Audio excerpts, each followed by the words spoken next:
Right, you may have come across this problem before. This is a Kombi that I'm going to turn into a camper.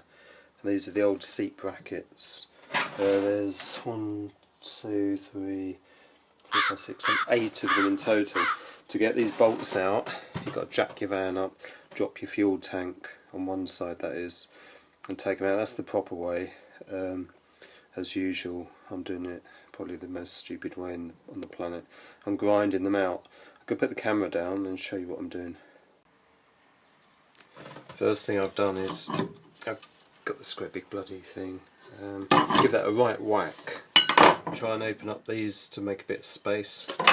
Big grinder, and try and bend this down to the floor a bit more with a big hammer. You've proper big stuff to do this. Just whack that in there, and it will spread it out a bit. Gives you a little bit more room to play with. Right, got my 4-inch grinder with a new grinding disc in it. What I've done, I've made is a cutting disc actually. Make sure it's nice and tight. Wear gloves, goggles. I've made a cut across here and a cut across here. And as you can see, them bits have been lucky. I've got it just right. They've fallen away.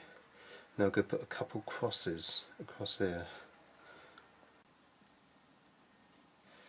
Right, you can see I've tried to put a couple crosses across here.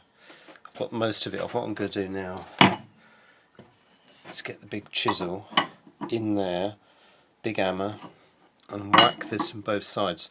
At this stage, you're trying to take this head off. The bolt will still be there. That's something really important. If your fuel tank is underneath on the other side of the van, these are very hot. So you'll be left with just like a bolt top there. Don't knock it out yet because they're red hot. You've got to let them cool down, because otherwise if you knock them out, they're going to sit on top of your fuel tank, which is plastic. Not a good idea.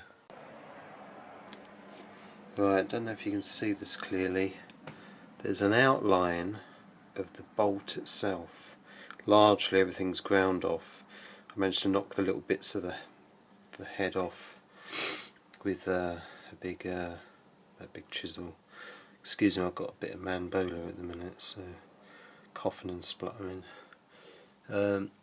Yeah, so I reckon that will come out now. It's a bit hot though. I'm going to leave it. I'm going to do this one. I'll show you how to finish it off. That's a better example, and this other one I can show you. I made a cut across there, another horizontal cut, and I made a cross cut across there. I'm going to whack it with the hammer and the punch now, the chisel. If it don't come off, you have to grind a bit more off. This is the last one now, so this is the best way I've found to grind it out. It's 16 nuts I think I've done. Now this has taken me, I would say, an hour and a half. It's got easier as I've worked out 2 cuts and a cross. Right, that's it. Job done, they're all out. You know, it ain't a very professional way to do it. This is my van, so I can do what I want. I don't know if a customer would be happy to see you doing something like that on his van. Most important things again, make sure you don't knock these out with something that will go through and pierce the tank underneath. And don't knock them out while they're red hot, because they'll sit on the top of your tank and probably melt. Anyway, it's taken me an hour and a half. Bit of a bodge, but there you go. I'm not trained to do this, as usual, just the way I've done it myself.